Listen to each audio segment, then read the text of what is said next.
I stood at attention outside the diplomatic chamber when the scream came. Not human, not quite animal, something that made my bones vibrate wrong. Princess Amara's scream. My hand moved to my sidearm before my mind caught up. Protocol said wait for the senior guard. Protocol said the Venlari delegation was untouchable during peace talks. Protocol meant nothing when a 7-year-old girl was in danger. I burst through the door. The scene froze me for half a heartbeat. Princess Amara sat on the floor, her children's history book open before her.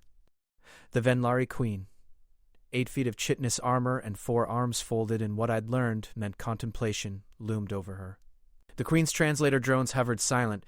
Every one of her honor guard had turned to face me, weapons not drawn but hands positioned. My weapon was already up. "Stand down, Sergeant Rivera." Ambassador Chen's voice cut through the tension, sharp as a blade. He stood in the corner, datapad still in hand, looking at me with an expression that said my career had just ended. I didn't lower my weapon. The princess screamed. She was surprised. The queen's translated voice came through the drones, melodic and cold. "Not frightened. Lower your weapon, human." Princess Amara looked up at me, eyes wide, but not crying. Not scared. Confused, maybe. Excited? My finger stayed near the trigger, but I angled the barrel down slightly. Compromise. Amara, are you hurt? I kept my eyes on the queen. "No, Sergeant Rivera, you have to see this!" The princess scrambled to her feet, clutching the book. "She knows you." That made no sense. I'd never spoken to the queen. Never been in the same room except as part of security sweeps before she arrived. The Venlari had been at war with a dozen species when they found Earth. We'd brokered peace 6 months ago, but we were nobodies on the galactic stage, primitives who'd barely left our own star system. "Amara, step away from the queen." I tried to sound calm, firm, the way I'd spoken to her 100 times when she wandered too close to the perimeter fences. "Sergeant." Ambassador Chen moved between me and the queen. "Holster. Weapon. That is a direct order." The queen made a sound, clicking, rhythmic. Her honor guard shifted, and I realized with cold clarity that if this went wrong, everyone in this room would die, including Amara, because of me. I holstered the weapon. "Thank you." Chen's shoulders dropped half an inch. "Your Majesty, I apologize for—" "No?" The queen's primary arms unfolded, one massive hand gesturing toward me. This one acted correctly. A guardian responds to distress. I would execute my own guards if they failed to do the same. She took a step toward me. I held my ground, though my hindbrain screamed to run. Up close, she smelled like ozone and something sweet I couldn't place. Her eyes, 6 of them, arranged in 2 rows, studied me with an intensity that felt physical. "Sergeant Elena Rivera," the queen said, "formerly Corporal Rivera of the United Earth Defense Force. You served in the Salvation Colony crisis." Salvation Colony was classified. Black-level classified. The kind of classified where even confirming it existed could earn a treason charge. "I don't know what you're talking about." The lie tasted like ash. The queen clicked again. Amusement, I'd learned. "Your government sealed the records, erased what they could. They deemed your actions too dangerous to acknowledge." She looked down at Amara, who still clutched her book. But the galaxy does not forget its monsters, nor its saviors. Amara held up the book. It was her favorite. Legends of Earth, full of simplified stories of human history. George Washington. Neil Armstrong. Stories for children. She asked what I knew of human legends, the queen said. I told her of the only legend that matters beyond your world, the human who held the line at Salvation Colony for 72 hours against the Kresh swarm. Alone. Who saved 4,000 colonists? She paused, her translator struggling with what came next. Who saved 317 of my people, my daughter among them? The room tilted. There were no Venlari at Salvation. We were not called Venlari then. We called ourselves the Kresh Hunters. We had pursued our ancient enemy to that colony, planning to glass it from orbit rather than let them spread. Your distress signal reached us. We sent scouts. The queen's smaller arms reached into a pouch on her armor, withdrew something small. I sent my daughter. She was young. Impulsive. When the Kresh overwhelmed the colony, we prepared to fire. She transmitted footage of you. In it lay a data crystal. One human, the queen continued, holding a breach point against 5,000 Kresh. You were wounded, out of ammunition. You fought with a blade in your hands for 3 days. When we finally sent forces down, you had saved the colonists, bought enough time for evacuation. My daughter painted your face in her memory chambers. When I became queen and we encountered Earth during our expansion, I knew your species. I knew we had a debt. The peace talks were not talks, the queen finished. We came to honor a debt. To ensure the species that produced such a warrior would survive to stand beside us, not against us. She looked back at me. Your leaders called it diplomacy. I call it gratitude. Princess Amara tugged my sleeve. You're in here, she whispered, opening the book to a blank page at the back. She says you should be. The queen knelt, bringing her massive frame down to Amara's level. Small princess, your people do not honor this one. They fear what she represents. What humans can become when protective instinct meets impossible odds. They buried her story. The queen's eyes fixed on mine again, but I will not. The Venlari, remember? 317 families, remember? When you die, Sergeant Rivera, your name will be sung in our halls of valor. Your deeds will be taught to our young. You will be legend among the stars, even if your own world forgets you. I couldn't speak, couldn't move. Salvation Colony was a nightmare I'd locked away. Blood and chittering and the weight of bodies pressed against my barrier, trying to reach the children behind me. 72 hours of hell that I'd survived more by stubbornness than skill. I did my job. I finally managed. No, the queen rose, towering over us all again. You transcended duty. You became what all warriors aspire to be, the wall between darkness and light. She gestured to her honor guard. When we return home, every guard will hear your story. Many species will hear it. Some will fear humanity more. Others will seek alliance. All will know that humans protect their own unto death. She turned to Ambassador Chen. The treaty is already signed in spirit. We will finalize details tomorrow. Tonight I wish to speak with Sergeant Rivera, alone, to thank her properly. And to share what my daughter saw in those 3 days. Chen looked at me, questions in his eyes that I couldn't answer. I nodded slowly. Princess Amara pressed the book into my hands. You should write your story. The real one. So I can read it when I'm older. The Queen's translator rendered her next sound as a laugh, warm and approving. Wise child. Yes, Sergeant. Tell your story. Let Earth know what you are, what you have always been. I looked down at the book, at the blank page waiting. The wall between darkness and light. Maybe it was time to stop hiding behind protocol and classified stamps. Maybe it was time for Earth to know what we'd faced out there in the dark, what we'd survived, what I'd become to ensure others didn't have to. I met the Queen's six-eyed gaze and saw respect there, recognition from one warrior to another. Your Majesty, I said carefully, I'll tell the story, but not for glory, for the 4,000 people who lived because I was too stubborn to die. Then you are twice the warrior I believed, the Queen replied. For you understand that legends are not born from victory alone, but from the willingness to stand when falling would be easier. I'll need to brief the President. This changes everything. It changes nothing, I said quietly. I did my job then. I'm doing my job now. Protecting those who can't protect themselves. I looked at Amara. That's all that matters. The Queen clicked her approval. Tomorrow, the galaxy learns humanity's first true legend. Tonight, a mother thanks the warrior who saved her child. She gestured to the door. Come, Sergeant Rivera. Let me show you what my daughter saw. Let me show you why the Venlari will stand beside humanity until stars grow cold. I followed her out, leaving Chen and Amara behind. Whatever came next, fame, fear, political fallout, it didn't matter. I'd faced worse in the dark of Salvation Colony. I'd survived then. I'd survive this too, because that's what humans do. We endure. We become legends not by seeking glory, but by refusing to abandon those who depend on us. The Queen was right about one thing Earth needed to know. Not because I wanted recognition, but because somewhere out in the black, another threat would come. Another impossible situation would arise. And when it did, humanity needed to remember what we were capable of when everything was on the line. We were the wall between darkness and light. And walls don't break. They hold. The Queen's private chambers aboard her ship smelled like the gardens of some alien world. Floral but wrong, colors in the hydroponics bay that didn't exist in nature. She dismissed her guards with a gesture, leaving us alone. That should have made me nervous. Instead, I felt oddly calm. She moved to a display panel and pressed one massive hand against it. The room dimmed. Holographic footage materialized between us. I saw myself, younger, leaner, covered in blood, both black and red, the breach point at Salvation Colony's primary shelter. I remembered that moment. Hour 47. The ammunition had run out 6 hours earlier. I'd been using a plasma cutter as a makeshift blade, but it had overheated.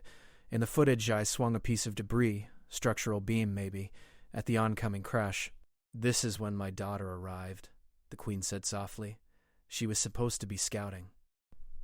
Observing. "She saw you and could not look away." The footage shifted perspective. I saw through Venlari eyes now, compound, multifaceted. The shelter entrance looked different, the colors shifted, but I recognized myself. Recognized the desperation in my movements. I was swaying, blood loss making me unsteady. Behind me, I could see the colonists pressed against the blast door, hundreds of faces, so many children. The crash kept coming. They always kept coming. In the footage, I collapsed. Hit the ground hard. The crash surged forward. I remember thinking this was it. I'd failed. They'd reached the door. They'd kill everyone I'd been trying to save. Then something changed. The footage showed me rolling, grabbing a crash corpse, using it as a shield, while I fumbled for the organic acid sacs near its mandibles. I crushed them in my bare hands, the acid eating through my gloves, my skin, and hurled the caustic fluid into the mass of advancing creatures. "That was the moment," the Queen said, her voice thick with emotion, "when my daughter called me, not for permission to intervene, to show me what courage looked like in a species we'd never heard of before. I watched myself fight. It was brutal, ugly. No grace or technique left, just animal survival instinct and refusal to quit." When I ran out of acid sacs, I used my hands.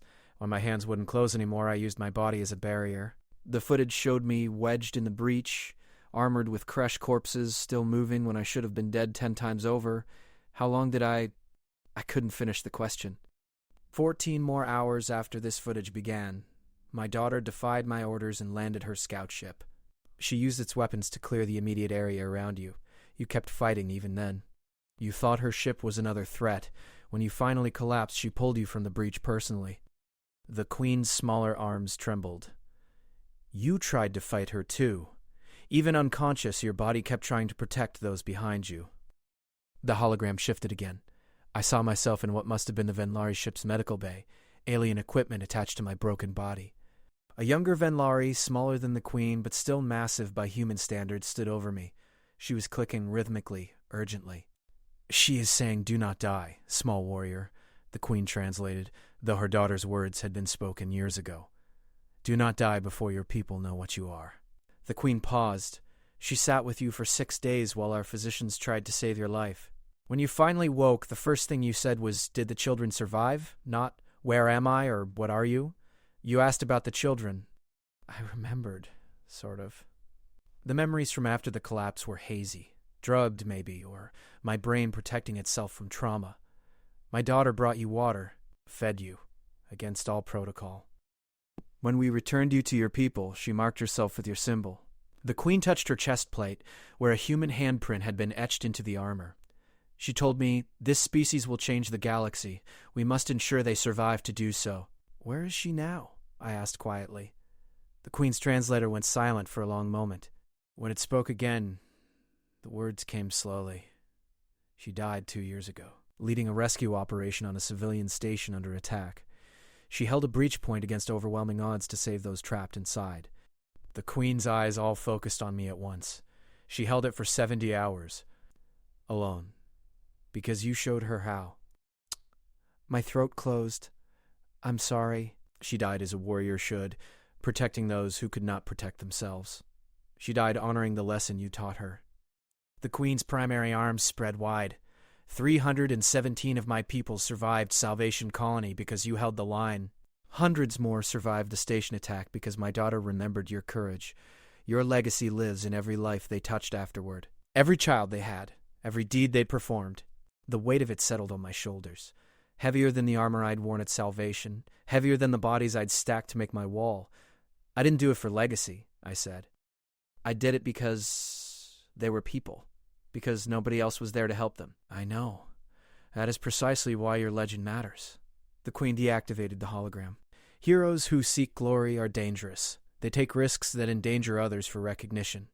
But warriors like you, who stand simply because someone must, you are the foundation upon which civilizations are built. She moved to a chest in the corner and opened it. Inside lay objects I didn't recognize. Venlari artifacts, maybe ceremonial. She lifted one carefully, a crystalline sculpture that caught the light and threw it in fractured rainbows. This is the Shard of Remembrance. It is given to warriors whose deeds preserve our people. It has been awarded 17 times in our recorded history. She held it out to me. You are the first non-Venlari to receive it. The first alien. When you die, this will be placed in our Hall of Ancestors. Your name will be sung at every festival of standing. You will be remembered as one of us. I took the crystal. It was warm, thrumming with some energy I didn't understand. Your Majesty, I'm honored, but you believe yourself unworthy. I see it in your stance. Your reluctance. The Queen settled into what looked like a throne designed for her frame. Let me tell you something about legends, Sergeant Rivera. They are not created by perfect warriors performing perfect deeds. They are created by imperfect beings who find perfection in one critical moment. You were not the strongest human, not the fastest or most skilled. The reports my daughter gathered confirm this. You were average in every measurable way. That stung, even if it was true. But average humans, it seems, are extraordinary by galactic standards. Your endurance, your pain tolerance, your capacity for protective violence when those you care for are threatened. These are not average traits among spacefaring species. She leaned forward. We Venlari are strong. We are warriors by nature. But we do not have your desperation, your ability to find strength beyond physical limits when the alternative is failure. We just don't know when to quit, I said. No. You know exactly when to quit. You simply choose not to. The Queen's translator made her sound almost amused. My daughter analyzed your bio readings from those 72 hours. Your body was shutting down. Organ failure. Blood loss that should have killed you 10 times over. Your brain kept sending override signals. Keep moving, keep fighting, not. Your endurance did not come from physical superiority. It came from will. From love. I didn't even know most of them. You loved what they represented. Innocence. Future. Hope. The Queen's eyes glittered in the strange light. That is why I brought my entire fleet to Earth when we discovered your world. Not to conquer. Not to study. To ensure that a species capable of such love survived long enough to spread it to the stars. I looked down at the crystal in my hands. My reflection stared back, distorted and strange. The other species, when they learn about this, about me, some will see weakness. They'll think humans are emotional, irrational. Let them underestimate you.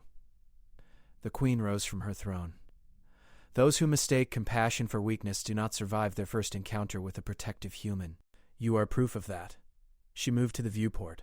Her ship orbited Earth, the blue marble of home visible against the black. Tomorrow, when we finalize the treaty, I will tell the assembled ambassadors about you. Some will be frightened. Good. Fear breeds respect. Others will be intrigued. Also good. Intrigue breeds alliance.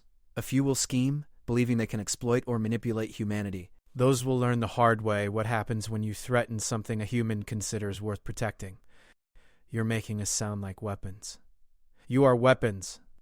The best kind. Those who activate only in defense of others. She turned back to me. But you are also teachers, artists, dreamers, builders. My daughter learned more about the complexity of sentient life from watching you fight than she learned in decades of study. You showed her that true strength comes not from seeking battle, but from standing in the path of battle to shelter others. The crystal pulsed in my hands, warm and steady like a heartbeat. I thought about Princess Amara, about her blank page waiting for a story, about all the blank pages across Earth and beyond, waiting for humanity to write itself into the galactic narrative. When you tell them tomorrow, I said slowly, tell them the truth. Not a sanitized version, not propaganda. Tell them I was terrified. That I cried when I thought nobody could hear. That I wanted to run so many times but couldn't because children were counting on me. Tell them I'm not special. That any human would have done the same in that situation. That is precisely what frightens them, the Queen said softly. The idea that any human, given sufficient motivation, could become what you became. An army of ordinary beings capable of extraordinary protection. She clicked her approval. Very well, I will tell them the truth. The galaxy will know that humanity's greatest strength is not technology or tactics. It is the simple, terrible fact that you do not abandon your own. We stood in silence, watching Earth turn below. Somewhere down there, people went about their lives, unaware that their entire future hinged on decisions being made in orbit. Unaware that one moment of desperate courage years ago had changed the trajectory of human history. "Can I ask you something?" I finally said. "Of course. Why didn't your daughter intervene sooner? If she was watching for 47 hours, why wait so long?" The Queen's translator went quiet. When it spoke again, the words came out heavy. She was under strict orders to observe only. Intervention would have meant revealing our presence, potentially triggering a larger conflict with the creche. She followed orders for 47 hours while watching you suffer and bleed and fight. She followed orders until she could not bear it anymore.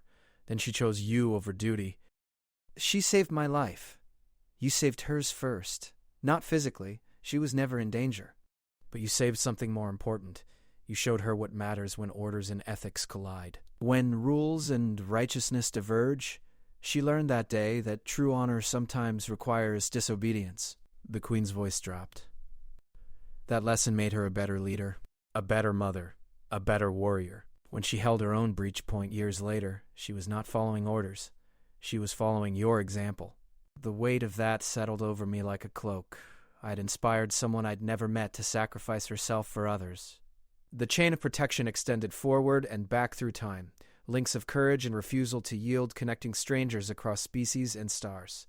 "I'll write the story," I said, "for Amara, for your daughter's memory. For everyone who needs to know that standing in the breach is possible, even when it seems impossible." "Good." The Queen gestured to her guards outside. "Tomorrow brings politics and posturing. Tonight, you have given me peace. You have honored my daughter's memory by being exactly what she believed you to be, a warrior of conscience and courage." She pressed one massive hand to her chest. "Thank you, Sergeant Elena Rivera, for saving my child. For teaching her how to save others. For being the first light humanity shines into the darkness of space." I pressed my hand to my chest, mirroring her gesture. "Thank you for remembering. For making sure her sacrifice and mine weren't forgotten." The guards escorted me back to the shuttle that would return me to the diplomatic station. As we descended toward Earth, I held the crystal and thought about all the blank pages waiting to be filled, not just Amara's book, the whole story of humanity's place in the galaxy. We would write ourselves as protectors, as warriors who fought for others, not for conquest, as beings who understood that true strength meant standing between danger and innocence, even when standing alone. The Venlari would help tell that story, and others would learn it one way or another. I smiled thinking about Princess Amara's face when she'd held up that book, the wonder and pride in her eyes when she realized her guard was a legend among the stars. Maybe legends were born in the moment of action. Maybe they were born in moments like this, when the story finally found its voice, when silence gave way to truth, when heroes reluctant to claim the title finally accepted that their deeds mattered beyond their own understanding. The shuttle landed. I stepped out onto Earth, crystal in hand, ready to tell my story. Ready to write the first chapter of humanity's legend among the stars. Not because I wanted glory. Because the children needed to know that when darkness comes, ordinary people can become extraordinary walls, and walls don't break. They hold. Ambassador Chen was waiting when I entered the debriefing room. Princess Amara sat beside him, clutching her book. She wasn't supposed to be here. This was classified, need to know, high-level security. But one look at Chen's face told me the old rules were gone.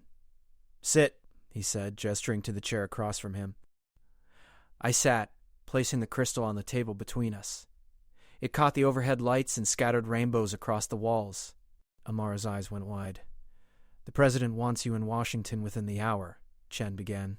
"The Joint Chiefs want a full debrief on Salvation Colony.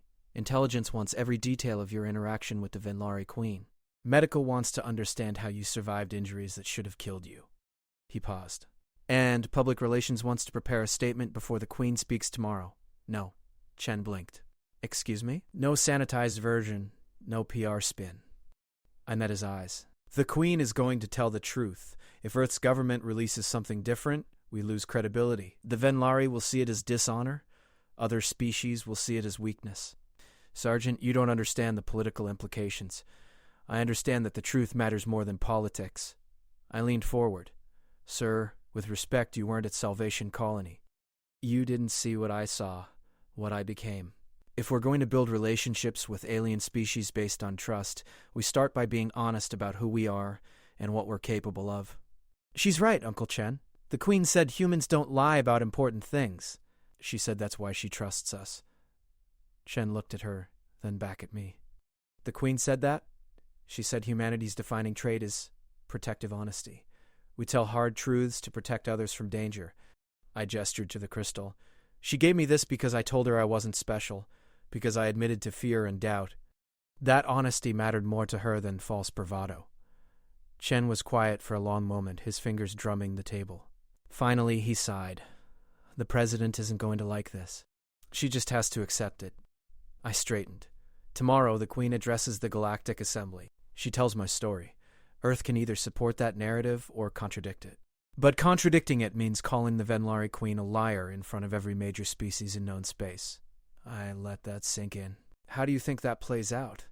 It plays out badly, Chen admitted, which means you're about to become the most famous human being alive. Are you ready for that? I thought about it. Really thought about it. Feignement exposure, scrutiny. Loss of privacy. People would dig into my past, my mistakes, everything I'd ever done. They'd find out I wasn't special.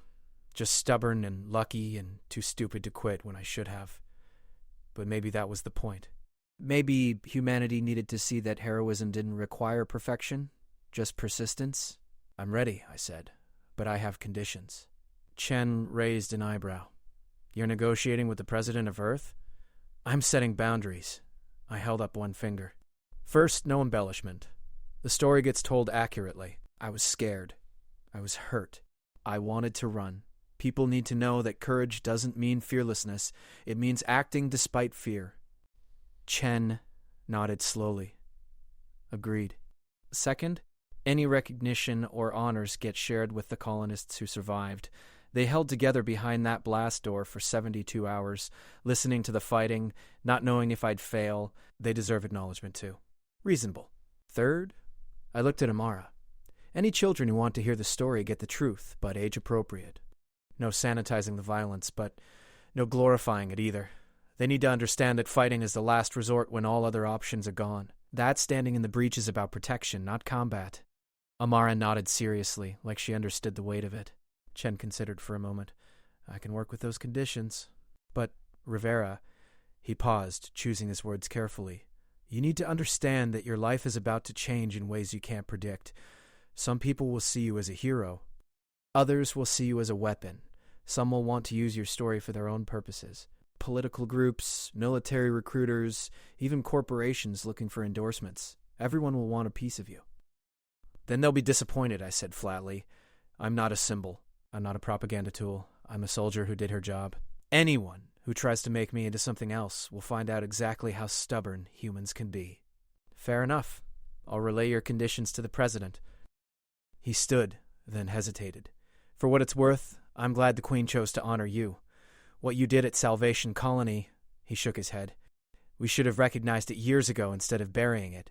You were protecting Earth, I said, making sure other species didn't see us as a threat before we were ready for contact. I understand the reasoning. Understanding doesn't make it right. He looked at the crystal. That's yours to keep?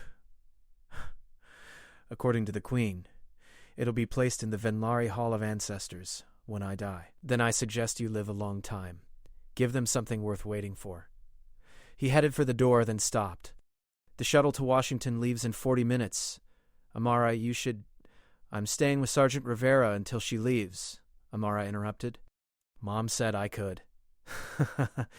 Chen looked like he wanted to argue, but he just shook his head and left. The door closed, leaving me alone with the princess and her book, and the impossible weight of becoming a legend when all I'd wanted was to be forgotten. Amara climbed into the chair Chen had vacated, setting her book on the table. Will you tell me the real story before you have to leave? Amara, some parts of it are, I know, scary and violent and bad. But I'm not a baby. She opened the book to the blank page. The Queen said you should tell your story so people understand what courage really looks like. I want to understand. I studied her face. 7 years old, but her eyes held a seriousness beyond her years. Maybe growing up in the diplomatic corps did that, exposed you to hard truths earlier than most kids. Or maybe she just had the kind of soul that understood instinctively that real stories weren't clean or simple. "All right," I said. "But you have to promise that if it gets too much, you'll tell me and we'll stop." "I promise." I took a breath and began. Salvation Colony was a mining outpost on the edge of explored space. 4,000 people, mostly families. The company that ran it cut corners on security because attacks were rare in that sector. I was part of a 6-person security detail. We were supposed to protect against equipment malfunctions and labor disputes, not alien invasions. Amara listened intently, not interrupting. The creche came fast. We didn't have warning. They swarmed the surface installations in minutes. I swallowed hard. My team died within the first hour. Holding different positions, trying to give people time to reach the shelters. I was at the primary shelter because that's where the most children were gathered. "You stayed with the children," Amara said quietly. "I stayed because that's where I was assigned." But yes, once I saw them, I couldn't leave. I touched the crystal, drawing strength from its warmth. The shelter had blast doors, but they'd been damaged in the initial attack. They wouldn't seal completely. There was a gap about 2 meters wide. The creche could fit through, so I had to make sure they didn't. 2 hours. For 72 hours, I confirmed. At first I had weapons, ammunition. That lasted maybe 8 hours. Then it was improvised tools. Anything I could use to hurt them, slow them down, stack their bodies to make the gap smaller. When I ran out of tools, I used my hands. When my hands stopped working right, I used my whole body as a barrier. Were you scared? Amara asked, terrified, every single second. I looked at her directly. Courage isn't not being scared. It's being scared and doing the right thing anyway. I wanted to run so many times, but every time I thought about it, I'd hear the children crying behind me, and I knew that if I ran, they'd die. So I stayed. The Queen said you cried when nobody could hear you. I did. In those brief moments when the attacks paused, when I could catch my breath, I cried from pain and fear and exhaustion. I'm not ashamed of that. Crying doesn't make you weak, it makes you human. Amara considered this, then picked up her stylus. "Can I write some of this down so I don't forget?" "It's your book." I watched her form words, capturing the story in her own way. When she finished, she looked up. "What was the worst moment?" I thought about all the moments that could qualify. The first time I killed a creche with my bare hands. The hour when my vision started failing from blood loss and I fought half-blind. The moment I realized I was going to die there. The worst moment, I said slowly, was when I heard the children singing. Amara's stylus stopped. It was maybe hour 60. I could barely stand. The creche attacks had slowed because I'd built a wall of their corpses, but they were still coming, still trying to get through. And behind me, I heard the children singing, some old lullaby, I think. Their parents must have started it to keep them calm. I closed my eyes hearing it again. That was when I realized that if I failed, those voices would stop forever. That was worse than the pain, worse than the fear, the knowledge that I carried all those futures with me. All those songs that would never be sung if I didn't hold. "But you held," Amara whispered. I held, because what else could I do? Let the children die? Let their parents die trying to protect them? No, I couldn't live with that. So I decided that if I was going to die, I'd die making sure they lived. That was the moment I stopped thinking about survival and started thinking about purpose. And then the Queen's daughter saved you. She did. When I couldn't hold anymore, she held for me. That's the other part of courage that people forget. Sometimes it means accepting help, letting someone else take over when you've given everything you have. I'd built the wall. She reinforced it. Together, we saved everyone. Amara wrote more, her brow furrowed in concentration. When she finished, she turned the book toward me. In her childish handwriting, she'd captured the core of it. Sergeant Rivera stood in the breach. She was scared, but she stayed. She cried, but she fought. She saved everyone because that's what humans do. "Is that right?" she asked. I felt my throat tighten. "Yeah, kid, that's exactly right." She smiled, then carefully closed the book. "When you go to Washington, they're going to ask you to be brave again. Different brave, maybe. Talking instead of fighting, but still brave. You're pretty smart for 7. Mom says I have to be smart because I'll be queen someday. Queens have to understand courage because we ask people to be courageous for us." She looked at me seriously. Thank you for being courageous, even though it was hard, even though it hurt. You protected people who needed protecting. That's what makes you a legend. A lieutenant stood there, looking apologetic.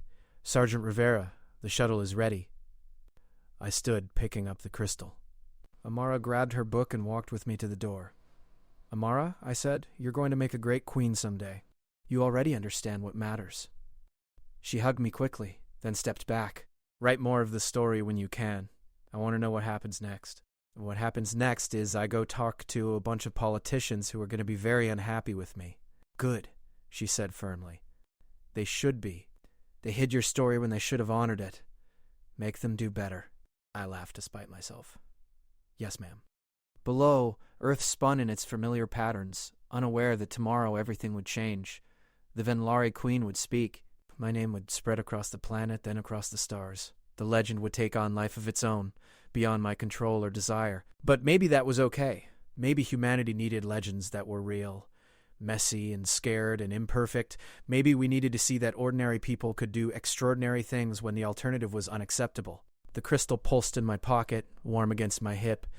I thought about the Queen's daughter, about her holding her own breach point in my honor, about the chain of courage stretching forward and back through time, connecting warriors across species and circumstance. We were all just trying to protect something worth protecting. We were all just building walls between darkness and light. And sometimes, walls became legends. I could live with that. The president sat across from me in the Oval Office, fingers steepled, expression unreadable. Around the room, various advisors and officials watched with varying degrees of curiosity, hostility, and concern. I stood at attention, the crystal from the Queen resting on the president's desk between us like a glowing accusation. At ease, Sergeant, President Martinez said. She'd been in office for 3 years, a former general herself. If anyone would understand the situation, it would be her. Tell me why I shouldn't court-martial you for insubordination. Because the Venlari Queen would interpret it as an insult, and we'd lose the most powerful ally we've gained since reaching the stars, I said evenly. Ma'am, one of the advisors, a thin man with calculating eyes, spoke up. That sounds like blackmail, Sergeant Rivera. That sounds like strategic reality, sir. I didn't look at him, kept my eyes on the president. The Queen came to Earth specifically because of what happened at Salvation Colony. She's here to honor a debt.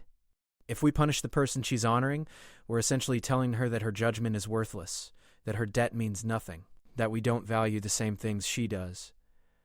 You exceeded your authority, another advisor said. You drew a weapon on the Venlari Queen. I responded to the sound of a child in distress. I interrupted, which is exactly what the Queen expects from anyone in a protective role. She said as much. She would have executed her own guards for failing to do the same. President Martinez held up a hand, silencing the room. I've read the reports. I've spoken with Ambassador Chen and with Princess Amara's mother. I've reviewed what little data we have on Venlari culture and values. She leaned back in her chair. What I'm struggling to understand is why you want this story public.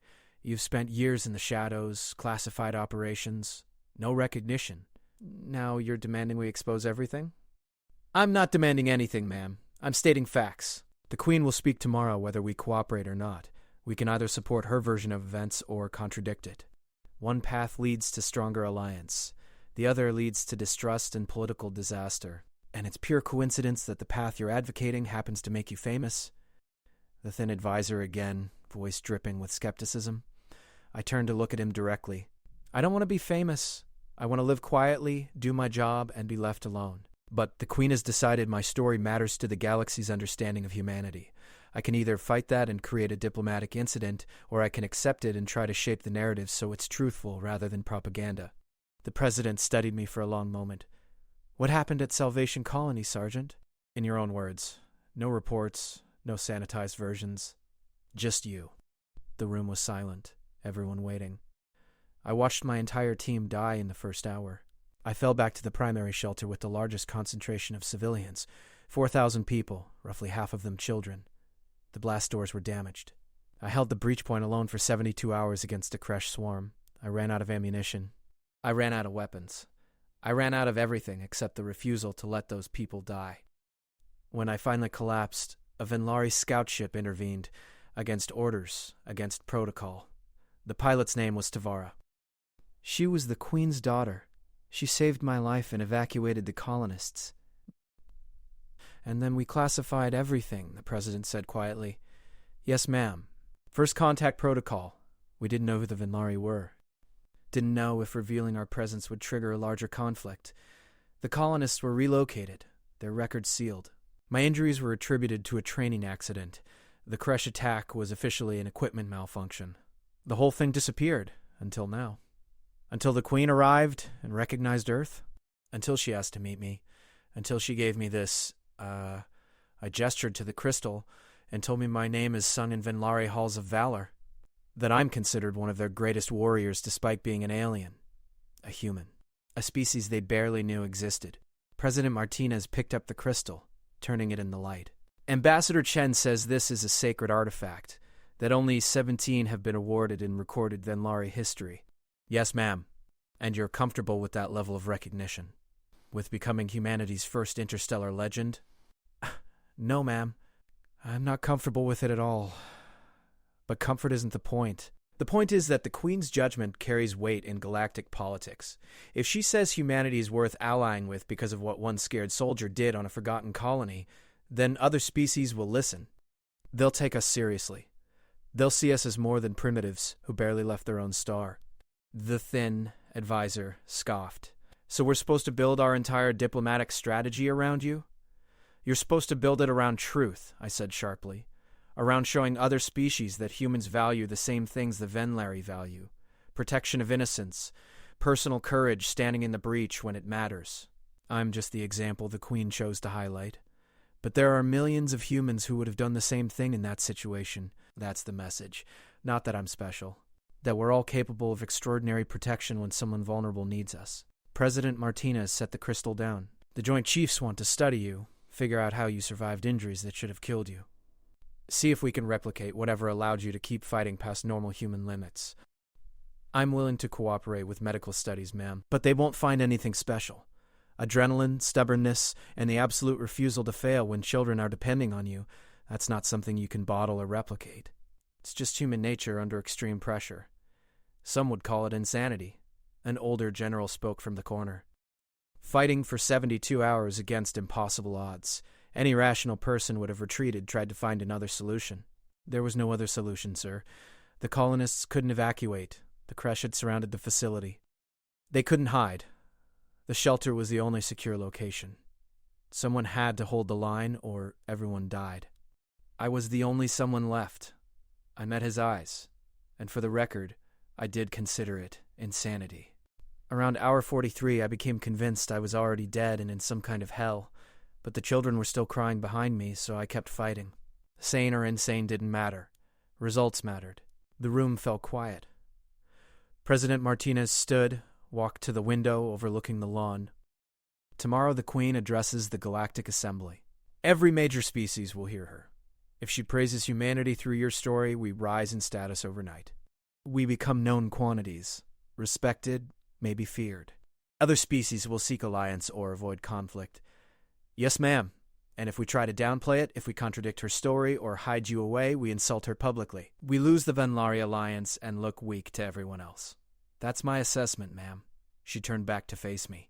You've put us in an interesting position, Sergeant.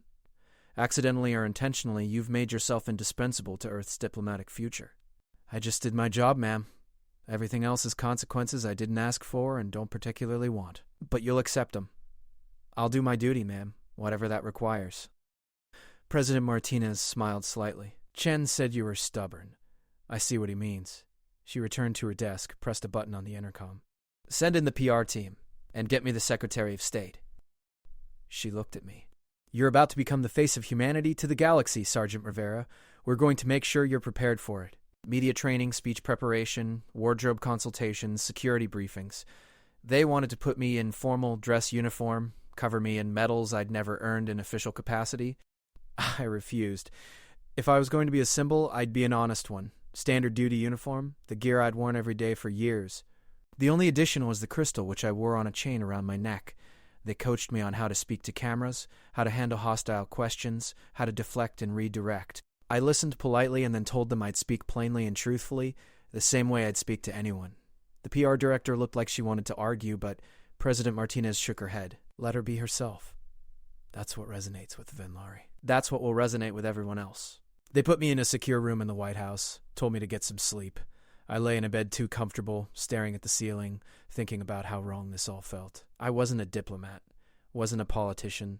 I was a soldier who'd gotten lucky and stubborn in the right combination to survive something that should have killed me, but Amara's words echoed in my mind. Different brave, talking instead of fighting. But still brave. Maybe she was right. Maybe facing cameras and questions and the weight of representing an entire species was its own kind of breach to hold. No physical enemies, but still dangerous. Still requiring courage. I touched the crystal, felt its warmth, thought about Tavara, the Queen's daughter, sitting with me for 6 days while I healed, telling me not to die before my people knew what I was. Now they would know. Tomorrow, the whole galaxy would know. I just had to hold the line one more time. Different lines, same principle. Protect. Endure. Don't break. I could do that. I'd done it before. The Galactic Assembly Chamber was impossibly vast. Thousands of beings from hundreds of species, all gathered in a space station that made Earth's largest structures look like toys. I stood in a secure observation booth with President Martinez and her staff, watching through reinforced glass as the Venlari Queen approached the central platform. She was magnificent, 8 feet of armored grace, her honor guard flanking her in perfect formation. The crystalline shard of remembrance hung from her chest plate, twinned to the one I wore. The chamber fell silent as she took her position. Esteemed delegates, her translated voice echoed through the vast space. I come before you not to negotiate or debate, but to share a truth that has shaped Venlari policy toward the newest spacefaring species, humanity. Attention focused. I felt my stomach clench. 3 of your years ago, the Venlari tracked our ancient enemy, the Kresh, to an unregistered mining colony. We prepared to destroy the facility from orbit rather than allow the Kresh to establish a foothold. Then we detected a distress signal from an unknown species. I sent my daughter to investigate. The Queen paused, letting the weight settle. What she found changed everything. A colony of 4,000 beings, humans, under siege by 5,000 Kresh. 1 security officer remained alive. 1 human armed with failing equipment and a body already dying from wounds that should have been fatal. This human held a breach point alone for 72 hours. Murmurs rippled through the assembly. Some species shifted uneasily. Others leaned forward with interest. My daughter defied my orders and intervened. She saved the human and evacuated the colonists. When I demanded explanation for her disobedience, she showed me recordings of what she had witnessed. I saw a being fight past every rational limit. I saw courage distilled to its purest form, the absolute refusal to abandon those who depended on protection. The Queen's eyes, all 6 of them, seemed to scan the entire chamber. That human taught my daughter more about honor than decades of training. That human's example gave her strength to hold her own breach years later, sacrificing herself to save others. That human is the reason Venlari respect humanity. The reason we sought peace rather than conflict when we discovered Earth. The reason we stand here today proposing alliance rather than conquest. She lifted one massive hand. A hologram materialized above the platform. Me, bloodied and broken, fighting at Salvation Colony. The footage was raw, brutal. No editing, no softening. Just reality. By galactic standards, an unremarkable soldier. By human standards, simply one who refused to quit. By Venlari standards, a warrior of the highest caliber. The Queen's voice resonated with emotion. She did not seek glory, did not demand recognition. When I found her years later standing guard over a human princess, she had never spoken of her deeds. Her government had buried the incident, but the galaxy does not forget its protectors. The footage shifted, Tavara landing her scout ship. The Kresh fleeing from concentrated fire, my collapsed body being pulled from the breach, still trying to fight even unconscious. 317 of my people survived because this human held the line. Hundreds more survived because my daughter learned from this human's example. These numbers matter. But, more than numbers, this act represents what humanity offers the galactic community. Fierce protective instinct, balanced with reluctance to use force. They are not conquerors. They are guardians. They are the wall between darkness and innocence. Someone in the assembly spoke.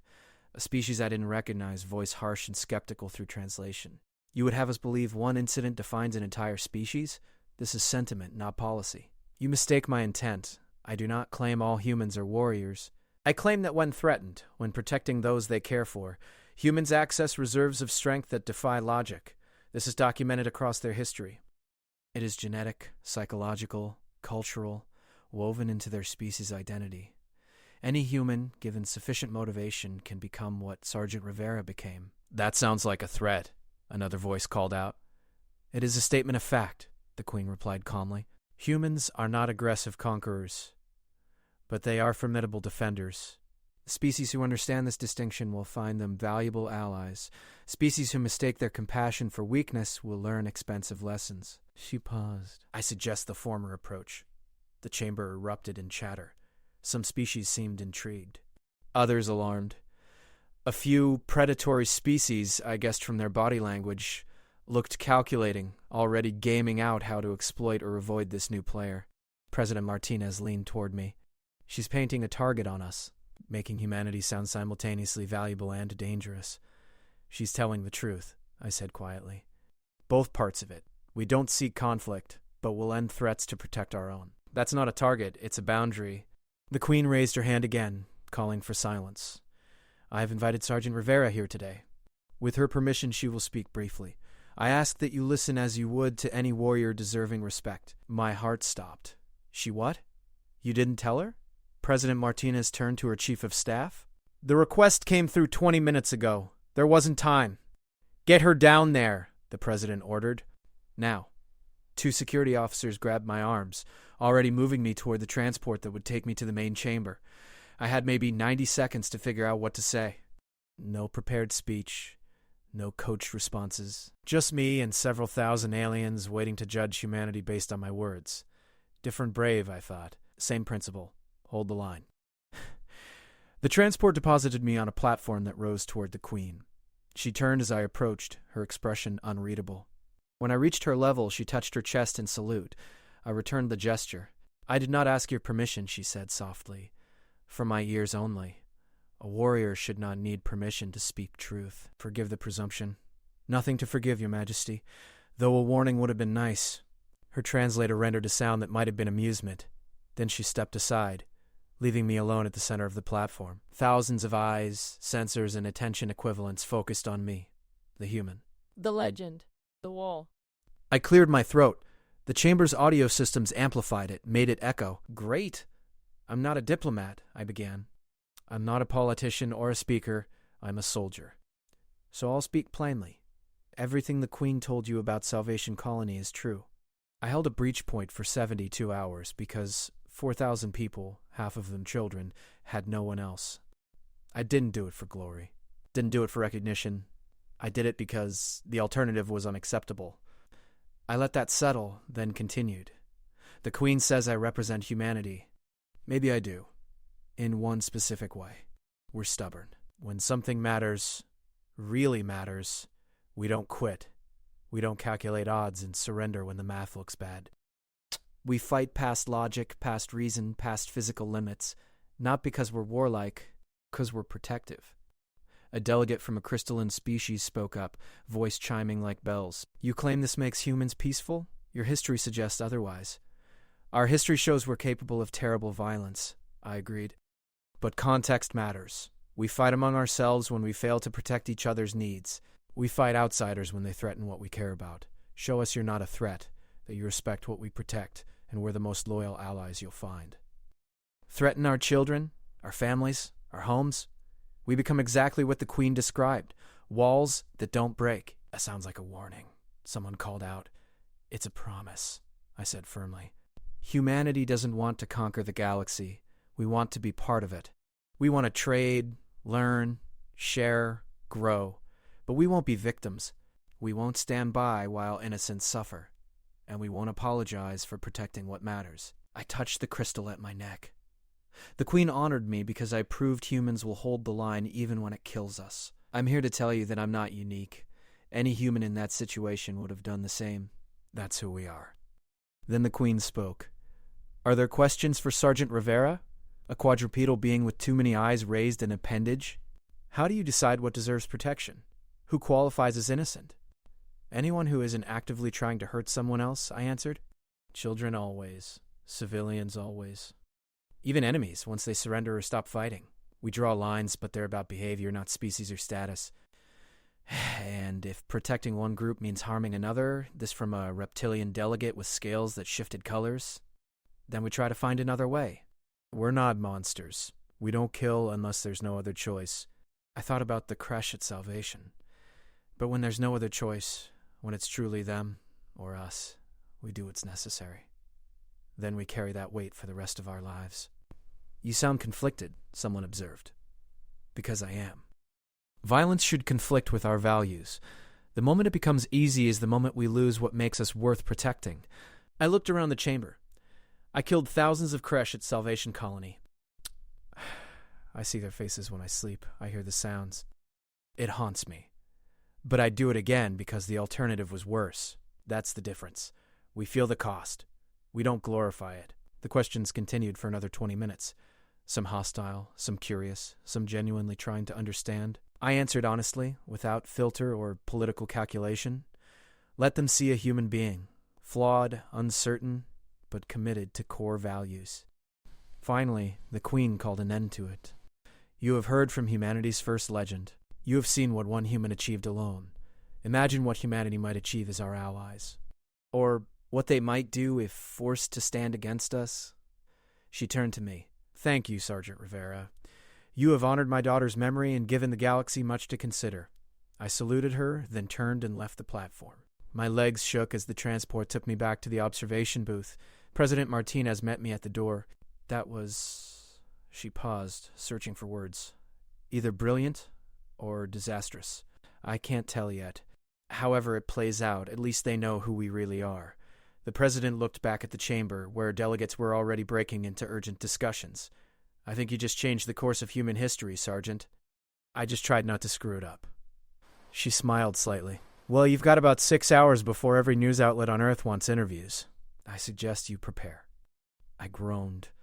Can I just go back to guard duty? Not a chance. You're humanity's face to the stars now. Get used to it. I touched the crystal at my neck, feeling its familiar warmth. Somewhere out there, the Queen's daughter was watching through whatever lens the Venlari believed in. I hoped she approved. Hoped I'd represented her sacrifice, her courage, her choice to defy orders to save strangers. The wall between darkness and light. I'd held it at Salvation Colony. I'd held it in the Galactic Assembly. I'd keep holding it, whatever form it took, for as long as I could stand, because that's what humans did. We protected. We endured. We became legends, not by seeking glory, but by refusing to abandon those who depended on us. And the galaxy was going to learn that, one way or another. Starting now.